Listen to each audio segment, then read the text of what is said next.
ایمان والوں کے دلوں میں معجزہ کرے، عشق نبی خوف خدا مدنی مذاکرہ، عشق نبی خوف خدا مدنی مذاکرہ، عطار کی علمی ضیا مدنی مذاکرہ۔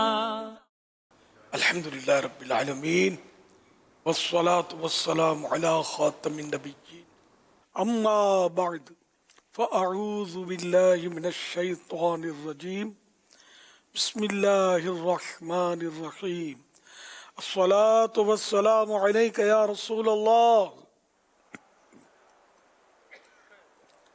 وعلی آلک واصحابک یا حبیب اللہ، الصلاة والسلام علیک یا نبی اللہ وعلی آلک واصحابک یا نور اللہ، نویت سنت الاعتکاف۔ جب کبھی داخل مسجد و سعادت پائیں یا اعتکاف کی نیت ضرور فرمائیں۔ صلو علی الحبیب صلی اللہ علی محمد۔ فرمان آخری نبی صلی اللہ تعالی علیہ وآلہ وسلم، قیامت کے دن لوگوں میں میرے نزدیک تر وہ ہوگا جس نے مجھ پر زیادہ درود شریف پڑھے ہوں گے۔ صلو علی الحبیب صلی اللہ علی محمد۔ آج 1447 ہجری کے جمادی الاخری کی پہلی تاریخ ہے، چاند رات ہے۔ عالمی مدنی مرکز فیضان مدینہ میں مدنی مذاکرے میں کثیر عاشقان سلجمع ہیں، اور مدنی چینل پر بھی سلسلہ دیکھا جا رہا ہے۔ اب سوالات کیجیے، ہر سوال کا جواب وہ بھی بالصواب، یعنی درست دے پاؤں یہ ضروری نہیں، بن پڑا تو عرض کرنے کی کوشش کی جائے گی، یہ بھول کرتا پائیں فوراً میری اصلاح فرمائیں۔ مجھے آئیں بائیں شائیں کرتا آپ نے کہے پر بلا وجہ اڑتا نہیں، بھول ہونے کی صورت میں شکریہ کے ساتھ قبول کرتا پائیں گے۔ صلو علی الحبیب صلی اللہ علی محمد۔ سوشل میڈیا کی ایک پوسٹ میں کچھ اس طرح سے لکھا تھا: تبصرے غیر کے کردار پہ کرنے والے، کیا تیری کبھی خود سے ملاقات نہیں ہوتی؟ امیر اہل سنت، آپ اس پوسٹ کے بارے میں کیا ارشاد فرمائیں گے؟ ماشاءاللہ، بڑی پیاری بات ہے کہ جب ایک انگلی دوسرے کی طرف اٹھاتے ہیں تو 3 انگلیاں اپنی طرف آتی ہیں۔ ہم کہتے ہیں کہ اس کو دیکھ، تو انگلیاں کہتی ہیں اپنے آپ کو دیکھ۔ اس لیے وہ بندہ اگر دوسروں کے کردار پر منفی تذکرے کرنے کے بجائے، اس کی کمزوریاں گنوانے کے بجائے اپنی کمزوریوں پر نظر کرے، اپنے عیبوں کی طرف متوجہ ہو، تو یہ دوسروں کی عیب جوئی سے اور دوسروں کے عیب ٹٹولنے سے بچا رہے گا، اور اس کی اصلاح کا بھی سامان ہوگا۔ یہاں یہی ہے کہ مطلب اپنے عیب کو بندہ دیکھے، دوسرے کے عیبوں پر نظر نہ رکھے۔ عیبوں کو ڈھونڈتی ہے فقط عیب جو کی نظر، جو خوش نظر ہیں، حسن و کمال دیکھتے ہیں۔ تو جو عیب جو ہوتا ہے وہ دوسروں کے عیب دیکھتا ہے، ان کے ہنر اور ان کے کمالات، خوبیوں پر اس کی نظر نہیں ہوتی۔ تو اس لیے مطلب بندہ یا تو خوبیاں دیکھے بندے کی، اور عیب نہ دیکھے۔ عیب دیکھنے تو اپنے دیکھے، تو جو اپنی عیبوں کی اصلاح میں مشغول ہوتا ہے تو اسے دوسروں کے عیبوں پر تبصرے کرنے کا ٹائم ہی نہیں ہوتا۔ تو اپنی اصلاح میں بندہ ان مانو کر لگا رہے۔ واللہ تعالی اعلم ورسولہ اعلم، عز وجل وصلی اللہ تعالی علیہ وآلہ وسلم۔ صلو علی الحبیب صلی اللہ علی محمد۔ میرا نام محمد عدنان ہے اور میرا تعلق گاڑیوں کی فیلڈ سے ہے۔ میرا امیر اہل سنت سے یہ سوال ہے کہ ہم سے لوگ گاڑیاں لینے آتے ہیں، چند بروکر دوسروں کو جو گاڑیاں دلاتے ہیں، وہ ہم سے بھی کمیشن لیتے ہیں، اور جو جس کو دلا رہے ہوتے ہیں ان سے بھی لیتے ہیں۔ تو ذہن میں میرا یہ ہے کہ شاید دونوں طرفہ کمیشن لینا مناسب نہیں ہے، تو آپ اس بارے میں تھوڑی رہنمائی فرمائیے۔ اس میں یہ ہے کہ اگر تو یہ جو بروکر ہے دو طرفہ صرف یہ آپس میں پارٹیوں کی ملاقات کروا دیتا ہے، اور جو ڈیلنگ کرتے ہیں وہ یہ آپس میں خود ہی کرتے ہیں. تو اس صورت میں تو جہاں رواج ہوگا وہاں پر یہ دو طرفہ کمیشن لے سکتا ہے. لیکن اگر یہ کسی ایک طرف سے بھی ڈیلنگ کرنے والا ہے، یعنی گاڑی کو بیچنے والا ہے یا گاڑی خریدنے والا ہے، اور دوسری طرف جو ہے وہ دوسری طرف سے یہ وکیل بن رہا ہے کسی کا، تو اب یہ دو طرفہ اس کا کمیشن لینا درست نہیں ہوگا.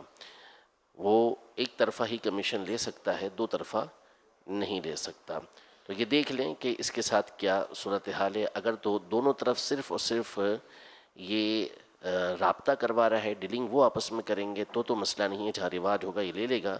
اور اگر نہیں، ایسا نہیں ہے، تو پھر اس صورت میں یہ نہیں لے سکتا. صلو علی الحبیب صلی اللہ علی محمد.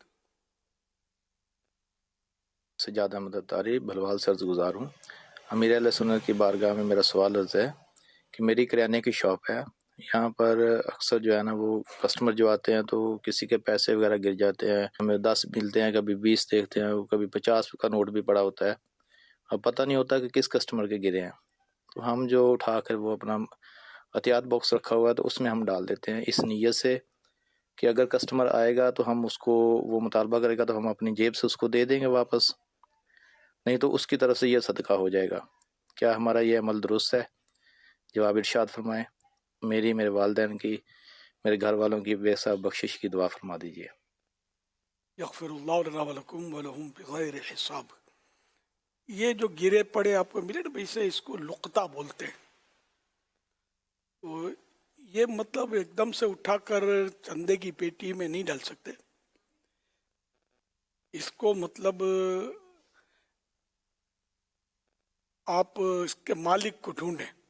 آپ بولیں مالک ملے گا نہیں. اس کا طریقہ یہ کہ جیسے 5-10 روپے گرنا، اب کبھی یہ چھوٹی رقم میں گرتی ہوگی، کبھی 500 کی نوٹ، کہ 500 کا نوٹ، کبھی 1000 کا نوٹ بھی گرتا ہوگا. اور روز اور ہر بار نہیں ہوتا، یہ کبھی کبھی ہوتا ہوگا. تو اس میں یہ کہ لکھ کر یہ لگایا جا سکتا ہے کہ دکان میں فلاں دن فلاں وقت ہم کو یہ رقم زمین سے پڑی ملی ہے. اگر آپ میں سے کسی کی ہے تو وہ نشانی دے کر، نشانی بتا کر حاصل کر لیں. اس طرح کا کچھ لکھ کر لگایا جا سکتا ہے. تو اب یہ کہ مالک ملنے کی امید نہیں رہی، اتنا مطلب آپ نے کوشش کی کہ مالک ملنے کی اب امید نہیں ہے، یا جو آیا تھا آپ کو پتا ہے بعض کام ایسے ہوتے ہیں کہ اس پہ گاہک کی 2-4 ہی آتے ہیں دن میں، اکا دکا ہی آتے ہیں. ہاں جہاں مطلب ہزاروں سینکڑوں کا رش ہوتا ہے نا، وہاں دوسری بات ہے. تو جیسے 2-4 اگر گاہک آئے تھے اور آپ جانتے بھی ہیں رابطہ ممکن ہے، تو وہ تو رابطہ کر لیں ان سے کہ یہ رقم ہم کو اس دن ملی اور آپ آئے تھے دکان پر، تو دیکھ لیں کہیں آپ کی تو نہیں گری. اس طرح کی بھی ترکیب بنائی جا سکتی ہے. اب اگر مالک نہیں ملتا تو وہ رقم جو ہے آپ خود غریب ہے، مسکین ہے، حقدار ہے تو خود بھی رکھ سکتا ہے، کسی حقدار کو دے دے، یہ بھی ہو سکتا ہے. چندے کی پیٹی، یعنی مسجد یا مدرسے کی چندے کی پیٹی میں بھی ڈال سکتا ہے. اچھا، اگر یہ رقم اس نے خود اپنے لیے اٹھائی تھی کہ چلو یار کام آئے گا، میں اپنے لیے، پھر اب سوچا کہ تو میں نے اپنے لیے اٹھایا، مجھے نہیں اٹھانا چاہیے، تو اب جو میں نے کہا نا مالک تلاش کرنا، یہ تو پھر واجب ہو جائے گا. اس پر توبہ بھی کرنی ہوگی، واجب بھی ہو جائے گا. اور اب یہ کہ مالک نہ ملنے کی صورت میں خود نہیں رکھ سکتا، چندے کی پیٹی میں بھی نہیں ڈال سکتا، بلکہ جس کو زکوٰۃ دیتے ہیں نا، اس زکوٰۃ کے حقدار کو، اس طرح کے فرد کو دینا ہوگا. اس کے یہ مسائل ہیں. لقطہ اس کو بولتے ہیں، گری پڑی چیز جو ملتی ہے اس کو. صلو علی الحبیب صلی اللہ علی محمد. امیر اہل سنت سے میرا سوال عرض ہے کہ اگر کوئی ہمارا سامان اٹھائے، یعنی کہ کسی سے سامان اٹھانا، یہ کیسا ہے؟ کیا اس سے تکبر پیدا ہو سکتا ہے؟ اور اس بارے میں کوئی حدیث پاک ہے؟ جزاک اللہ خیرہ. اچھا، خود اپنا سامان نہ اٹھانا بلکہ دوسرے سے اٹھوانا، جیسے کہ لوگ مزدور سے اٹھواتے ہیں، تو اس میں ویسے کوئی حرج نہیں ہے. اب اس میں خود اپنے کیفیت دیکھنی ہے کہ یہ سامان اب اتنا ہے کہ بیچارہ خود اٹھا ہی نہیں سکتا،